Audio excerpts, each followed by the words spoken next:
My wife's affair with her boss, who helped her forge a $200, $0 insurance settlement, turned our divorce into a legal nightmare over the house, and now she's claiming I stole $50, $0 from the joint account. But I just found out she's been secretly laundering money through her sister's business all along. I never thought I'd be the guy to catch his wife cheating, let alone stumble upon something this messy. It all started with a gut feeling, really. Lisa, my wife, had been acting strange for months, distracted, secretive, always glued to her phone. She'd brush it off, say she was stressed from work or just tired. But I knew something was off. She was never that way before. Then, out of nowhere, I noticed her canceling plans last minute, lying about where she'd been, and getting defensive when I pressed her about her phone or her whereabouts. One night, I decided to dig a little. I'd never been the snooping type, but something about the way she avoided my eyes, the way she'd slip her phone into her purse when I entered the room, just didn't sit right. So, I started checking her texts and emails when she was asleep. That's when I found messages from her boss, Mark, that were a little too intimate. At first, I thought maybe it was just work-related, but then I saw the photos. Not just a friendly touch here and there, but actual flirtatious messages, late-night texts, and photos of her in bed with him. The worst part, she'd been seeing him for months. It hit me like a punch to the stomach. I felt sick, betrayed, and furious all at once. I couldn't believe I'd been blind to it for so long, or that she'd been so good at hiding it. I remembered all the nights she'd claimed she was working late, the weekends she'd disappeared for training seminars, and the times she'd come home with that smug look she always wore when she thought she'd gotten away with something. It was all a lie. The moment I confronted her, everything exploded. I caught her in the act. She was on her phone, texting Mark again, right there in the living room. I snapped a picture of her with my phone, and her face twisted in anger. She tried to deny everything, of course. Said I was paranoid, that I was imagining things, that Mark was just a friend and I was overreacting. But I had proof, clear as day. When I showed her the messages, her eyes widened and her face turned red. She spat out that I was crazy, that I was just jealous because she was successful and she didn't need me anymore. That moment was a whirlwind. I felt a mix of heartbreak, rage, and betrayal. How could she lie so easily? How could she risk everything for some stupid affair? I'd always been the one providing for her, supporting her dreams, and now I found out she'd been sleeping with her boss, who helped her forge a $200, $0 insurance settlement that she kept secret from me. The money, the lies, the betrayal, it all came crashing down in that instant. I didn't know whether to cry, scream, or just walk out and never look back. But I knew one thing: this wasn't going to be a simple fight to fix. It was the beginning of a nightmare I hadn't seen coming. After that night, everything changed. The house felt colder, heavier somehow, like the walls held all the secrets I didn't want to face. I could. Sleep kept replaying her words, the look in her eyes when she lied, the way her voice cracked when she tried to deny it. I had so many questions, but mostly I felt like I'd been punched in the gut. How could she do this? Not just cheat, but lie so effortlessly, pretending she was the perfect wife, the perfect professional. And Mark, her boss, what kind of person helps his employee forge a $500,000 insurance settlement and then turns around to screw her? It was a mess I didn't even know how to untangle. I started digging into her finances the next day. I'd always been cautious with money, but now I looked at every account, every transaction. That's when I found out about the $50, $0 missing from our joint account. I had no idea where it went, but I knew it wasn't just a mistake. She'd been draining money, secretly laundering it through her sister's business, something I never suspected.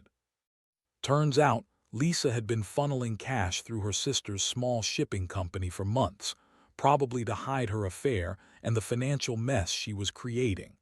I felt like I'd been punched again, but this time worse, because it was money, our money, that she'd been stealing and hiding.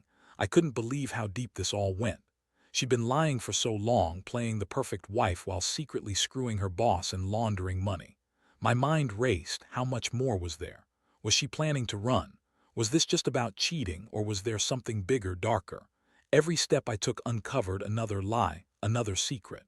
I felt betrayed not just as her husband, but as a fool who thought he knew everything about his own wife. The money, the affair, the lies, it all felt like a betrayal on a level I never expected. That night I sat alone in the living room, staring at the pile of documents I'd pulled from her laptop and bank statements. I knew I had to make a decision. Part of me wanted to confront her again, demand answers, tell her I knew everything. But another part, more rational, knew I needed a plan. I couldn't let her keep pulling strings behind my back, not anymore. I was furious but also numb. How could someone I loved so much turn into someone I didn't recognize? The betrayal felt like a punch to the soul, and I was trying to figure out what the hell to do next. In that moment, I realized this wasn't just about cheating or money, it was about trust, or what was left of it. I'd always thought we had a good marriage, that we built something real. Turns out, she'd been planning her escape, using me and the money I worked so hard for. And I was left standing there, feeling stupid and angry at the same time. I knew I had to get out of this, but I also knew I needed to gather all the evidence, all the proof, before I made my move. Because once I went after her, there'd be no turning back.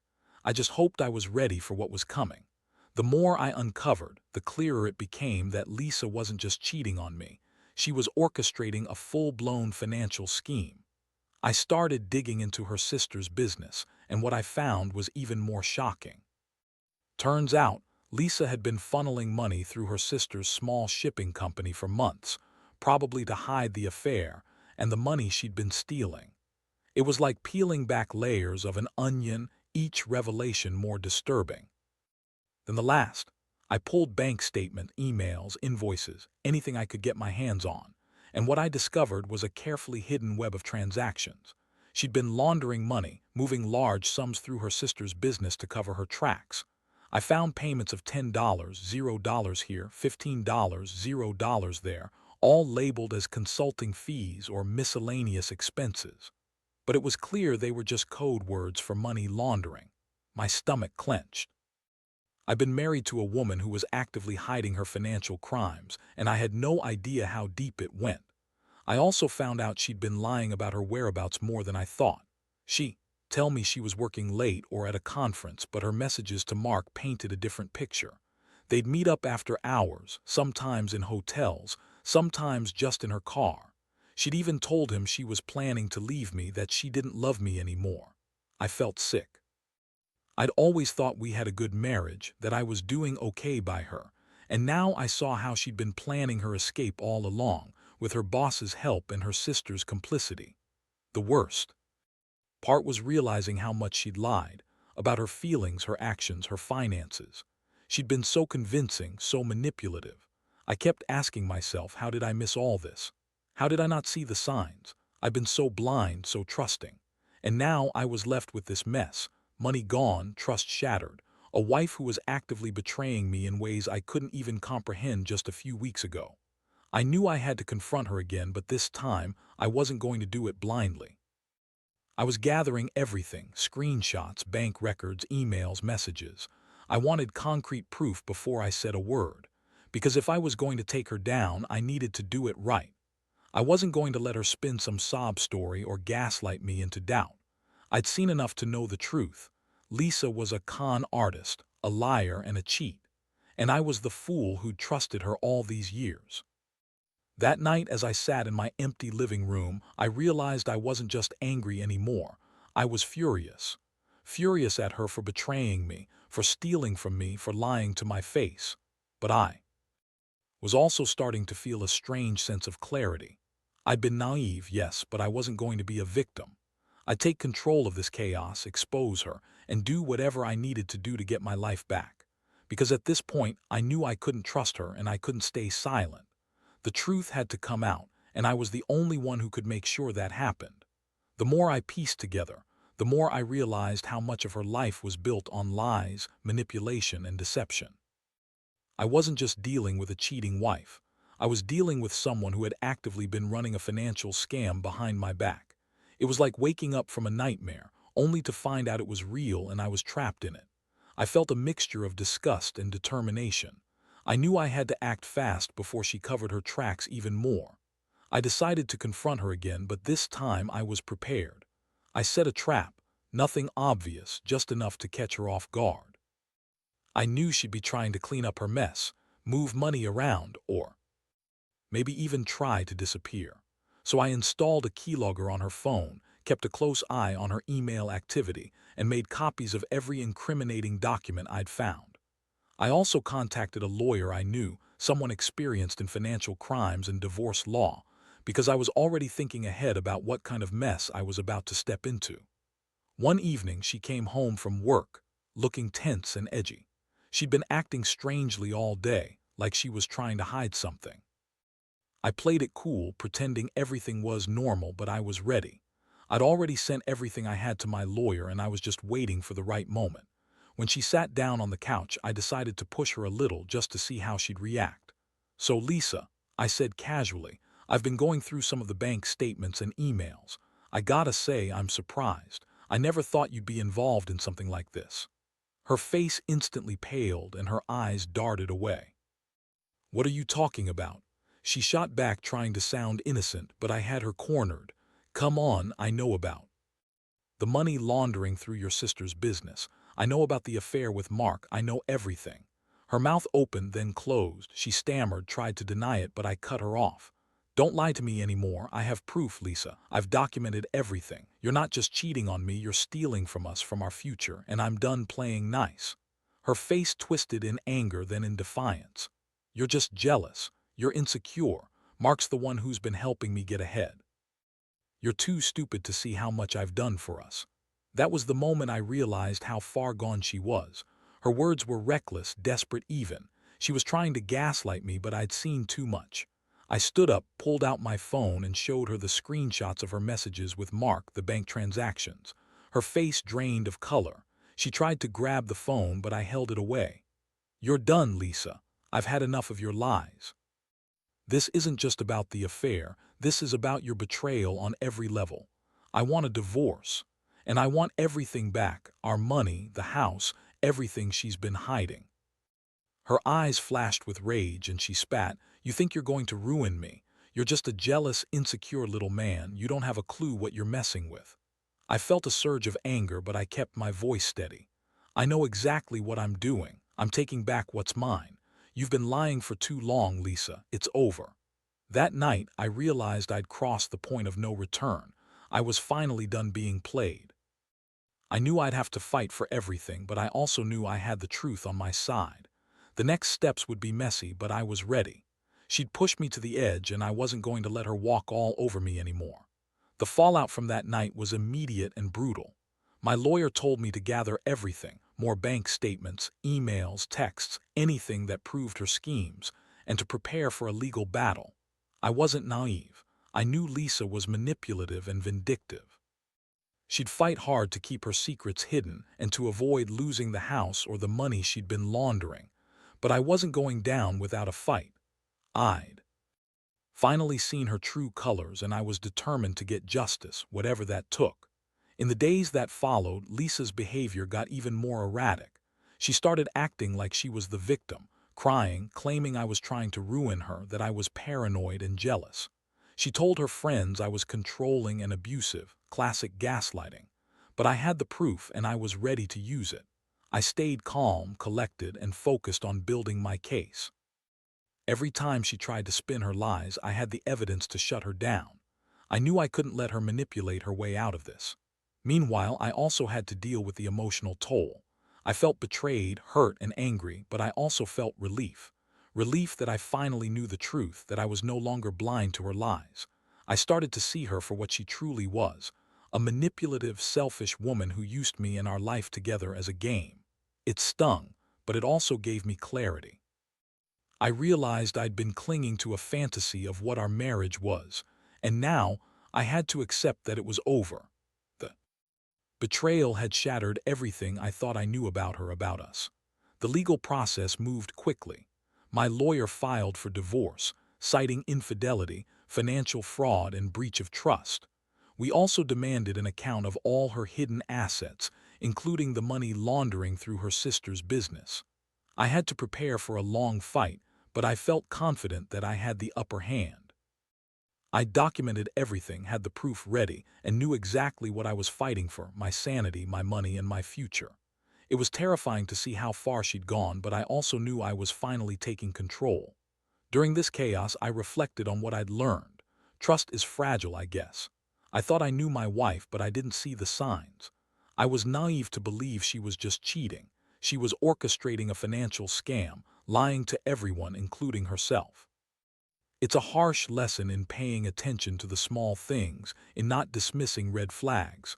I also learned that sometimes the only way to survive betrayal is to confront it head-on, no matter how painful. I had to be strong for myself and for whatever future I could still salvage, because at this point I knew I deserved better than the chaos she created. The final weeks of the divorce process were a whirlwind. Lisa fought hard, trying every trick in the book to spin her lies, but I had the evidence, and I made sure it all came out in court. The judge ordered an audit of her accounts, uncovered the money laundering scheme, and confirmed she'd been siphoning off our joint funds for months. The house, which I'd always thought was ours, was now in limbo. She claimed she deserved it, but I had legal grounds to contest it based on her financial misconduct and breach of trust. Throughout it all, I felt a strange mix of relief and emptiness. Relief because I finally saw her for what she was: an opportunist, a liar, someone I couldn't trust anymore. The emptiness came from the realization that the woman I loved, the woman I married, had been gone for a long time, replaced by someone else entirely. The betrayal cut deep, but I knew I'd survive it. I'd learned that trust, once broken, is nearly impossible to rebuild, and sometimes walking away is the only way to find peace. In the end, I managed to get the court to order her to pay back the stolen money, and she was held accountable for the financial crimes. The house was awarded to me, under the condition that she cover all her debts and legal fees. I moved out into a new apartment, trying to start fresh. It wasn't easy. There were nights I lay awake, replaying everything, questioning what I missed, and wondering if I could have done something differently. But I also knew I had done everything I could, and the only thing left was to move forward. Looking back, I realize how much I've changed. I used to believe in fairy tale marriages, in loyalty and honesty. Things I now see can be fragile and easily shattered. I learned that sometimes people aren't who they seem, and the worst betrayals come not just from infidelity, but from betrayal of trust on every level: financial, emotional, moral.